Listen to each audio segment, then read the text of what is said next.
All right, we just watched me prove the quadratic formula. Took the standard form of a quadratic and we did complete the square to come up with this quadratic formula. Remember, complete the square and this method, quadratic formula will always work on any quadratic equation as long as it's equal to 0. All right, so we saw that there's interesting parts to our equation, our formula. We have negative b over 2a in front here. We saw that's actually related to our vertex x value or the symmetry. Okay? So this right here, the plus minus, is actually the distance in both directions, positive or negative distance, to your root values. All right? The most common version of this formula is right here all together because these are the same denominator. You can't put it all together. All right, we're going to use this down here to solve this quadratic.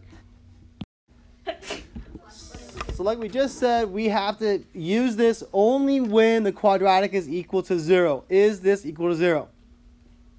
No. So you have to make sure the very first step is set the equation equal to 0. All right, so our example is not equal to 0, so we're going to make it equal to 0 by subtracting 4 from both sides. All right, so now I'll have 0 over here on the left-hand side. I'm going to kind of shift this over so we have room. 0 equals... the right-hand side will be x squared plus x minus 7.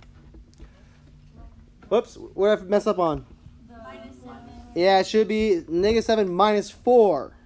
Let me go back and change that to be minus 11. Always look to do what form of solving? Try to factor it. Can we factor this? We can't. Nothing that multiplies to negative 11 adds to 1. We'll get, like, I think, negative 10, positive 10. Not what we need. So, would we want to use complete the square here? And don't say no because we're doing quadratic formula notes. But why? Why not complete the square? B is odd number 1. If we did this, we'd have a fraction that we'll have to square and add to both sides. So instead, you want to use the quadratic formula when we have this scenario, an odd number in the middle. So next thing to do is identify A, B, and C. So in our standard form, we see that the A value, coefficient next to x squared, is positive 1. Same thing with my B value next to the x is positive 1. And C is negative 11. All right, next thing you want to do is set up the quadratic formula empty with a bunch of parentheses. All right, there's our quadratic formula all empty, ready to be filled in with the A, B, and C. Very important that you use parentheses. If you don't, I guarantee it, you're going to lose a sign somewhere, which will change your root. Imagine that. You mess up on the sign inside the square roots, you're going to get a different number of solutions. All right, let's fill this out. My first number, coefficient, is the b, so negative b goes right there, and b squared. A, so 4 times a is 1, and 2a on the bottom. My negative 11 goes right there in the formula. Now, you're going to want to do each part individually. So where should we start? Inside the square root. So that's what we want to do first. Simplify inside the square roots. All right, so inside the square root, I'm going to do the math right above that root actually. What is 1 squared? 1. So I'm going to put that right there. And then look over here to the next part. We have, it should be minus 4ac there. I made a mistake. Why is it not erasing? There we go. Should be minus inside. That's part of our formula. Minus 4ac. Will this end up being a negative? No, it's going to be positive because negative 4 times 1 is negative 4. And negative 4 times negative 11 is positive 44. So I'm going to have positive 44 to add with that 1 squared. What's that equal? 45. So I'd have the square root of 45 for that part. We're going to learn tomorrow. That will tell us there's going to be 2 solutions. All right, let's fill out the rest of it. We still have the negative of 1, so that's just going to be negative 1. plus or minus the square root of 45 all over 2. That's our x equals. What can I keep doing though? Yeah, I could break down 45. What perfect square will work? Good, 9 and then times 5. So that top, the blue root 45, can be rewritten as 3 root 5. So our final answer, I'm going to put it over here, x equals -1 plus or minus 3 root 5 all over 2. Now let me zoom in and talk about this answer, this root. Can I simplify that fraction? No. You can only simplify if and only if all 3 parts have a common factor. You see all 3 parts? All 3 parts include -1, 3, and 2. You cannot do anything to this square root. So you have to look at this little triangle of numbers. Is there a common factor in this little triangle of numbers? 1, and that won't do anything, huh? So we can't reduce it with 1, so we leave it as is. That's our final answer. How many roots are there? There's 2. We know that because of the plus minus. We have 2 roots for our final answer. All right, here's another example of solving a quadratic using the quadratic formula. So now we are given something that's not in standard form. We have to convert it. So let's try to keep the x squared positive. So we're going to move over the 5x by subtracting 5x from both sides. And let's go ahead and also move over this positive 2. So we're going to minus 2 as well. Minus 2 as well.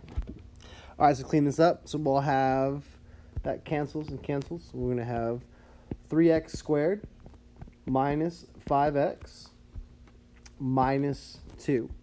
Again, we just moved these over. All equal to what's left over there is 0. All right, after we convert to the standard form, don't forget to identify, list what A, B, and C are. So here's my A value. So A is 3. Here's my B value. B is -5. And C is -2. Now we're going to set up our quadratic formula empty. All right, so there's the quadratic formula all empty, ready to go to plug in our coefficients that we have. So the first one is -b, so b value goes in there, so -5 goes there. And we have also b squared inside the radical, so -5 squared.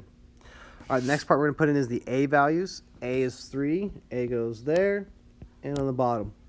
And our c value is the last thing to put in over there, so we're going to put it -2 right there.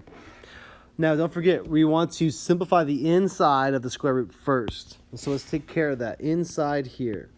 So first is -25 squared. That's going to be +25. Now let's go ahead and multiply -4 times 3 times -2.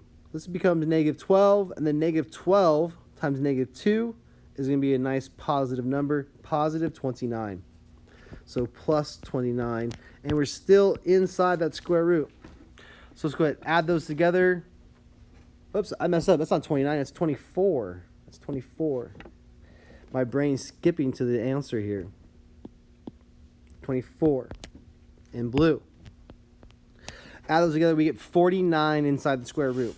All right, so we're going to rewrite the square root here, or our answer, x equals, and we have -5, that's going to be a +5,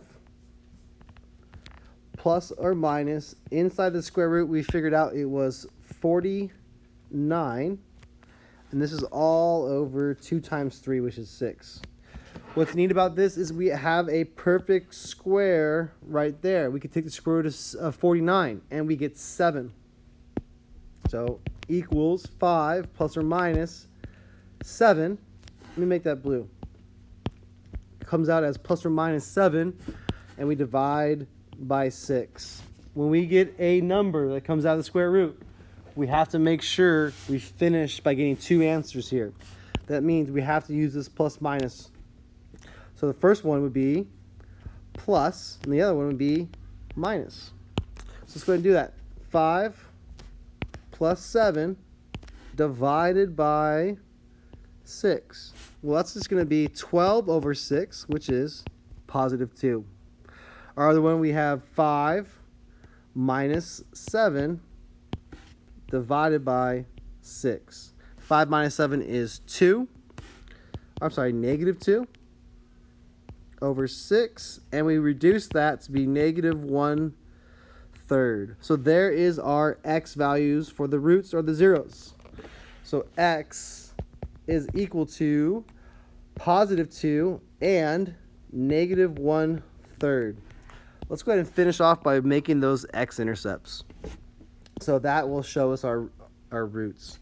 So here would be 2, 0, and it also crosses the x-axis at negative 1/3, 0.